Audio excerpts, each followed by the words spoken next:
Okay, welcome back. Yes, indeed, we'll be discussing a subject matter that has raised some dust in some quarters. And so we've got Mr. Babajide Odusolu joining us today. He's a former special assistant and former managing director of OPIC. Good morning, and thank you for joining us on the program today. Good morning, Chamberlain. Good morning, gentlemen, and Maupe, Nabuja. So just before that, let's just give a little bit of highlight and see those allegations making the rounds, which the State House of Assembly did level against your person. The first of which they talked about this sudden unaccounted balance of just a little over 2.5 billion naira.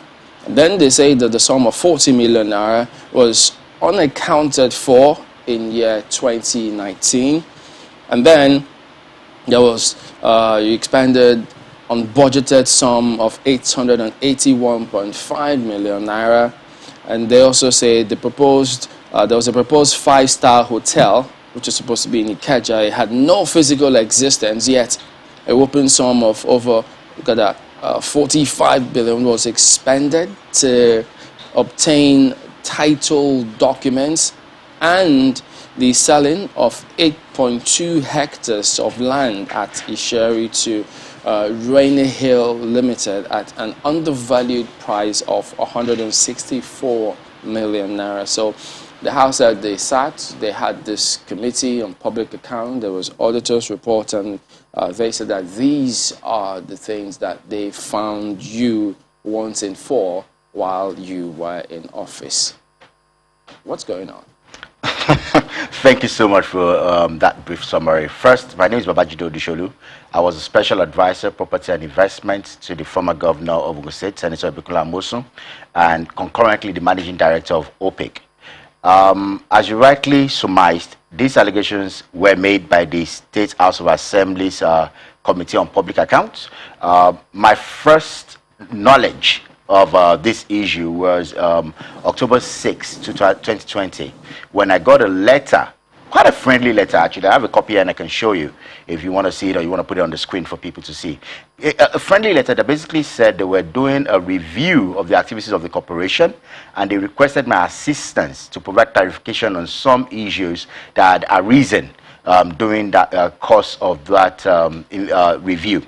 I got to the house on the 13th of October, only to be confronted with a letter purportedly issued by a memo purportedly issued by the Auditor General's office that basically said there were 25 infractions against the corporation, and that I was culpable for them because I'd been obstructing the audit of the corporation. Of course, I was, and this was all recorded. It was actually recorded. And before I even go on, the first thing that I find strange is that here I am sitting in your studio, ready to answer your questions, and the State House of Assembly that published these allegations is not here. I don't know why they're not here. Yeah. So on that, we actually reached out to the state government and the State House of Assembly. So the government says, look, we've not received this document as of yet, so we cannot make any comment yet. But the Assembly, the Chairman House Committee on Public Accounts, did say, look, they've got a training to do today out of town, but that they unfortunately can't make it. So we're hoping that they'll make it at a later date, and all of these matters will be addressed. And that is where it gets more curious. So, and the reason why I say it gets more curious is before I go back to the actual proceeding, there is a law setting up OPIC. It's a 1984 law because OPIC is a 38-year-old corporation. That law, and I have a copy here, and I can give it to you. You can basically scroll it on here if you want, mandates the governor, who is the supervising authority over OPIC, to appoint a managing director who has the oversight of the day-to-day management of OPIC, and gives the corporation the authority to run its business. It gives the corporation the authority to render accounts of its business to the governor and to run all its affairs. Nowhere in that law does it obligate us to report to the House of Assembly. As a matter of fact, the truth is the House of Assembly does have oversight authority over all affairs of states, but they do not have supervisory authority over OPIC. So going back to what happened. Well, in other words, OPIC cannot render accounts to the State Assembly. We do not. The law specifically says, if I can read it out, it says in Article 25, The corporation shall cause to be kept proper accounts in respect of its functions under this law and other records in relation thereto. Prepare in respect of each period of 12 months, here referred to as the financial year, terminating on the 31st day of December, a statement of accounts in any such form as may be approved by the governor. And then it goes on to say that 24 says the annual report. The corporation shall submit an annual report of its activities for each year to the governor. So does that mean then that the OPIC, when you report to the governor, you do not report to any other authority? We are like any other corporation. We render annual accounts. And those annual accounts are submitted to the office of the governor. The point here being that even the House of Assembly has oversight over the office of the governor. Correct. Over the executive. And that's so what I'm saying. consequently, that would say that they have oversight over all activities of the executive. Correct. Correct. Oversight. There's a difference between oversight and actually then trying to exercise supervisory function. So when you appeared before the committee, yes, on what basis did you appear? I was invited. And as a citizen of Ogun State, respecting the authority as the Assembly of Ogun State, I went there. I got there and they had audit queries. As a citizen or as former? As a former MD of OPIC, I had no reason to appear. I could easily, if I had anything to hide, I could have declined the invitation. But your testimony was not as a normal citizen. Yeah, because so I got there and they said I was being invited to assist them with a review. So I went there thinking I was coming in there to clarify and assist them with a review. At no point in time was I subpoenaed. At no point in time was I issued a list of queries saying I, Babajide Odusolu, personally am guilty or suspected or allegedly had done anything that needed to account for. They said they were reviewing OPIC and they needed clarity from me on some activities that happened while I ran OPIC. So in your opening, does that suggest, when you say they don't have that function over OPIC, are you suggesting that if they have any queries or any questions, if anybody's to answer to whatever might have gone wrong in OPIC, it has to be the governor? What I'm saying is, so we submit our annual accounts to the Auditor General. The General can review it and raise queries and seek clarification from OPIC. If OPIC is then stalling or says, oh, this is wrong or that is wrong and this person is guilty, then the House can then step up and say, okay, we're setting up a committee, we're reviewing this, we're investigating it. But it will be clearly articulated. And just like what you said at the beginning, if the governor is saying, I have not seen this report, I am not aware of these allegations, I have not seen the substance of what is being alleged, how can the House then, on its own, without having the expertise in-house, say they've audited our accounts, they've reviewed it, they've conducted a forensic analysis, they've discovered that resources are missing, and I am guilty? I thought that they referenced, because every year, correct us if it's wrong, there's an audit of OPIC activities. So they said they leveraged on that, and that is what they found from those yearly audits. So here, for example, is the audit conducted in 2017 on OPIC. This is the one conducted in 2018. This audit firm is appointed by the Office of the Auditor General of the state. I do not appoint the auditor. I have no control over the auditor. Nothing in this audit report supports the claims of the House of Assembly. Nothing. There is nowhere in this audit report where there is any allegation of any malfeasance, financial irregularity, or missing funds. What you would find, as would happen in any other business, there would always be audit queries. These audit queries will say, oh, maybe you're not keeping enough vouchers, or maybe your systems are antiquated, they need to be upgraded, or maybe, for example, one of the charges that they said was that, oh, we had ledgers that were now not legible. They said we had dormant accounts, and that they said that there were some assets that were undervalued and we should revalue them. Okay, those are the kind of normal per course queries that you get in the audit query, and then you respond to them. So what the House did was they raised these queries on the 13th of October. I took my time to elucidate and walk them through all the issues in my capacity as a former MD who was responsible for the corporation. We adjourned, and they requested that OPIC should provide them all the backup information to support the answers I gave them. I went away.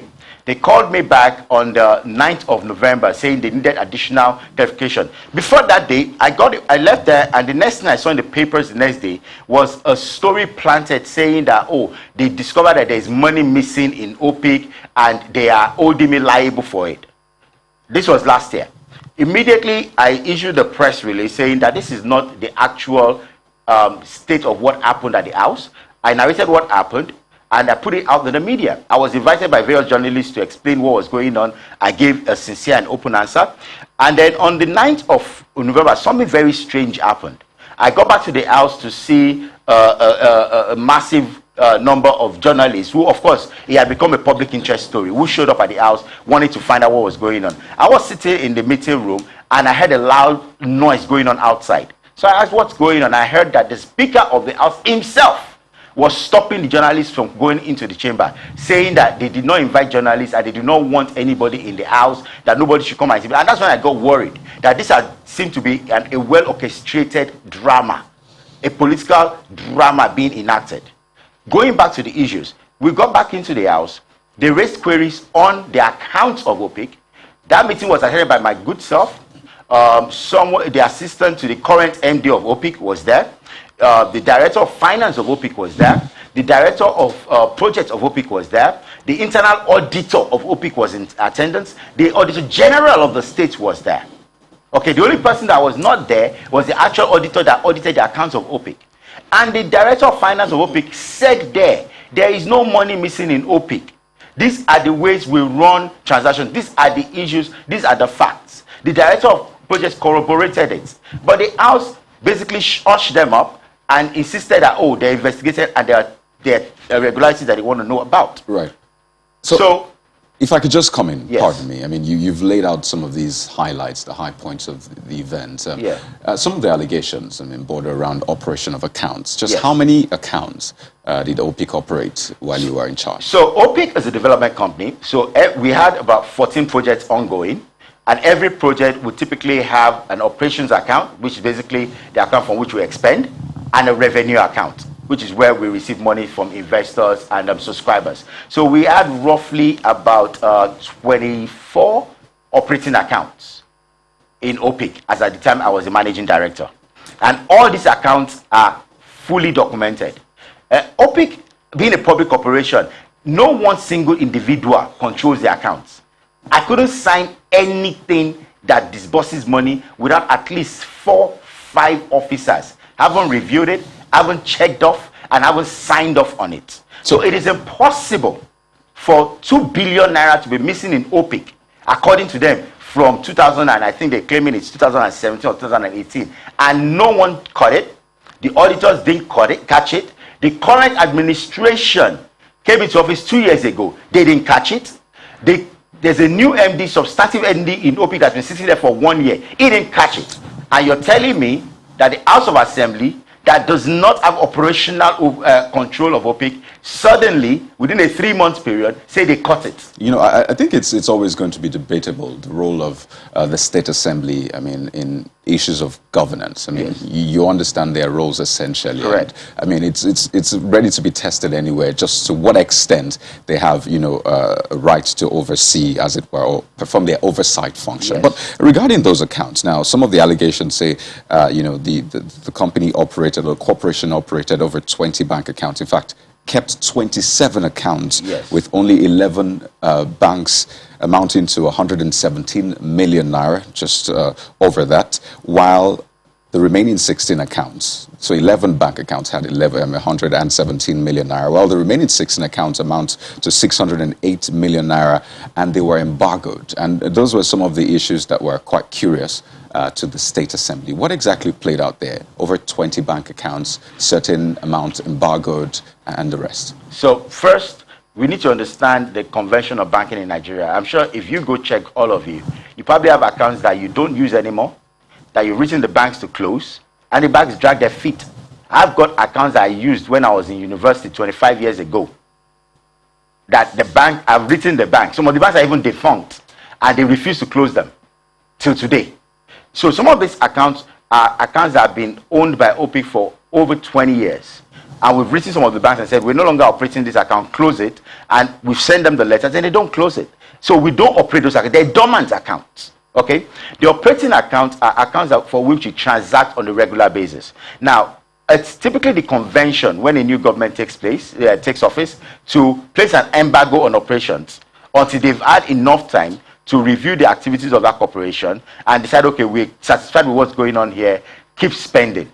So I'm not part of the current administration, but I would assume that that's what happened, because when I took office, the same thing was in play, where the accounts of OPIC then had been embargoed until I came into office, and then I wrote to the governor asking for approval, and then the accounts were released and we commenced full operations. Okay, now going back to the actual allegation, Chamberlain did mention the issue of 881.5 million naira spent on Mitros Residence's hotel. Recently, there was a news story about EFC breaking into one of the hotels in Abeokuta, and that was one of the hotels they broke into. Mitros was an hotel that we built within an accelerated period, because at the time we took office, there was a deficit of great hotels for businesses to patronize in Abeokuta. They just didn't exist. And so the governor, Senator Bikola Amosun, gave us a mandate that as part of the urban renewal agenda, we needed to build a befitting hotel that we could use for state activities and that we could also use to, that we could also commercialize. That approval was issued by the State Executive Council. It was issued with a letter approving the development by the governor of the state. The state actually even provided seed fund to start a project. And then OPIC, being a business, provided the rest of the funds and built the hotel. Now, the assembly challenged and said, oh, we did not seek budgetary approval before we built the hotel. And I did say to them, I said, well, I report to the governor of the state. The governor approved this project. And all the records are there. It is transparent. If you've got a problem with the process, you can make a law, you can press a resolution saying, moving forward, you cannot do this without getting our approval. But you cannot come and then say to me that I, Babajide Odusolu, in my personal capacity, should refund 881 million naira to the state coffers. Meanwhile, the asset built to that 881 million naira is owned by the state, is being used by the state, and even the legislators themselves patronize the hotel. So does it? Why did the EFCC break into it if they didn't have any reason whatsoever? Chamberlain, I am not in government today. You would have to probably ask the EFCC. I understand what I read in the papers was there was some people lodging there that were probably of a criminal nature and they broke into it. I don't know anything about that, because when we were in government, that could never have happened. But when we were in government, that hotel was one of the most secure hotels, reputable hotels in Abeokuta, where companies used to actually shut it down to do retreats.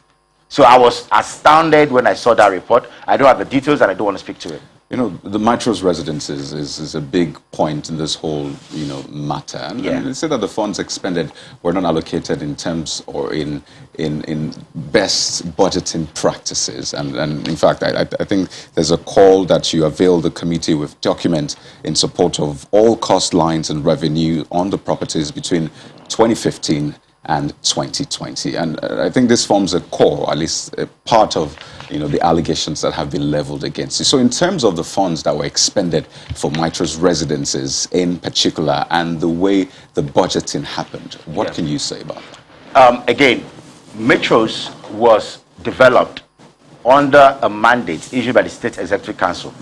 A copy was submitted to the House during that investigation.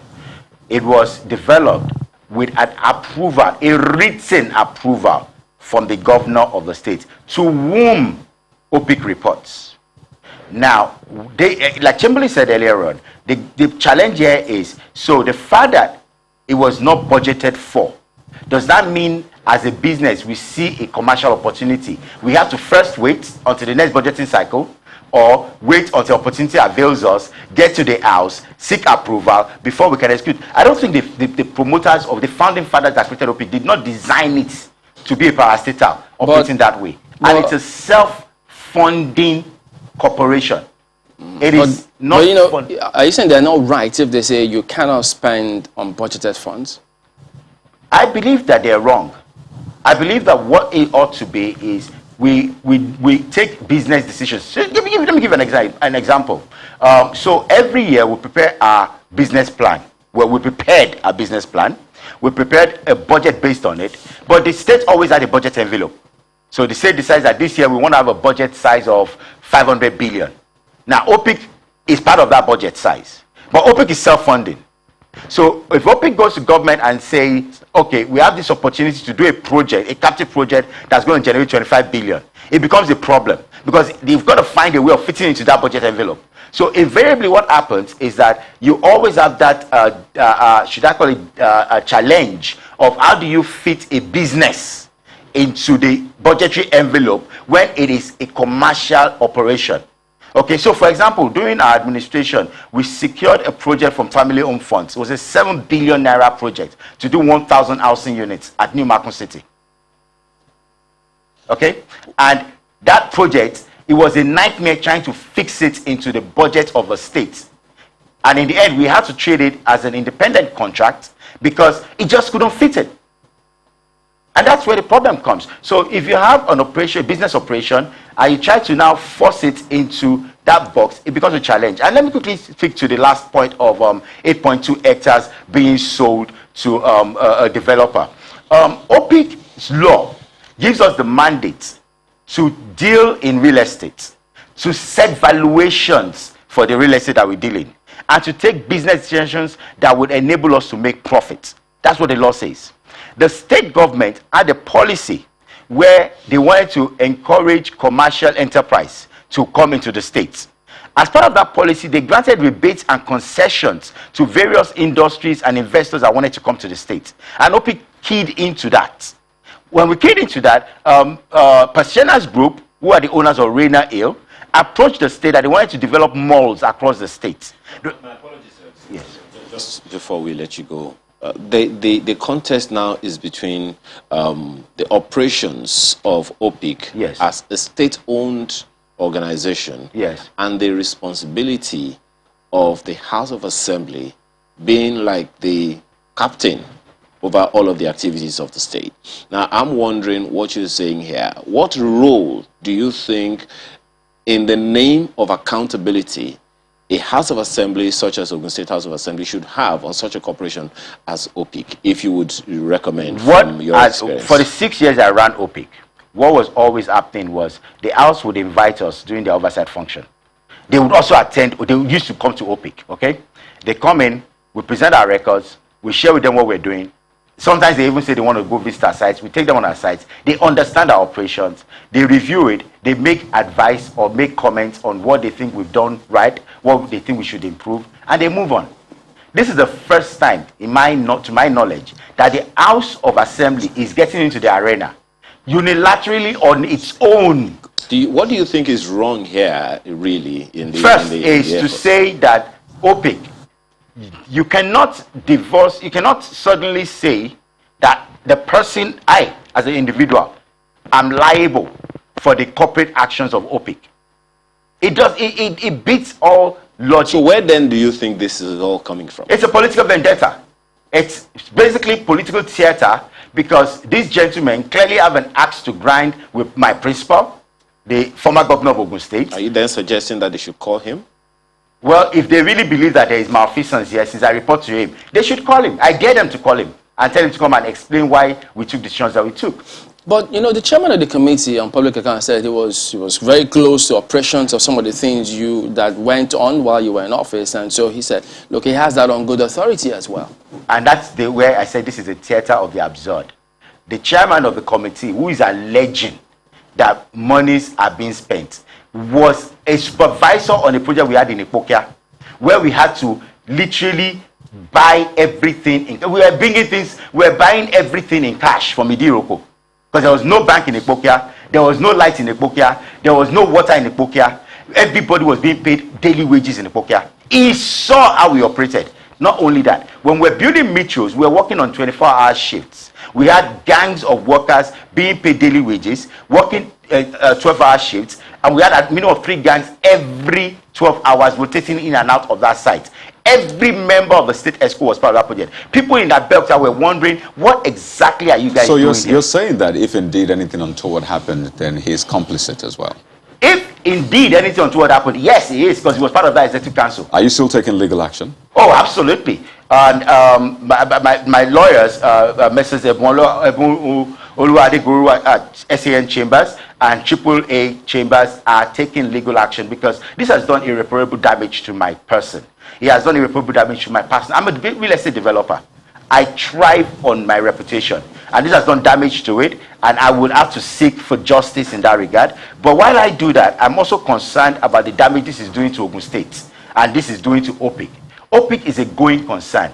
We were able to attract investors to partner with us. I remember some of the investors were worried about political interference, and we assured them that OPIC does not suffer from that. They said that by his very actions is undoing all the progress that was made in 8 years of governance of Ogun State, and is setting booby traps for the current administration that will hamper them in generating new investors into Ogun State. Because nobody's going to come to a state where, for political drama.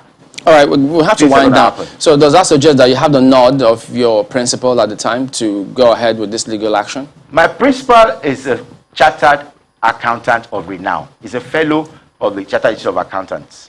I had 2 commissioners of finance who were chartered accountants. By this allegation, they're basically saying that we are all culpable. And I know him as a man of honor. He will not accept that someone is actually impugning his integrity and the integrity of his team. All right. Without evidence. Well, as we said at the opening sequence, we did reach out to the State's Assembly. They say, well, they've got some training that it has to be done, but we're hoping that they will be here Chairman, sorry as to well. interrupt you, and please, I'd like you to ask them to send you a copy of the report. If they do have a report, they should send the report to the governor, the current governor. Do you have a copy yourself? No, I've never seen this report. I've never seen the allegations. I never saw the evidence. I never saw any smoking gun. And I would love them to present. They shouldn't present it to me. They shouldn't present it to us. They should present it to the whole of Nigeria.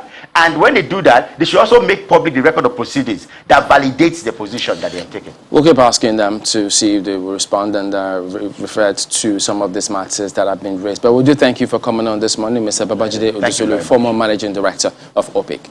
We will be back in a moment. Don't forget, we're keeping an eye on what will play out at the UNGA. Don't forget about COVID as well. All of that and more in a moment.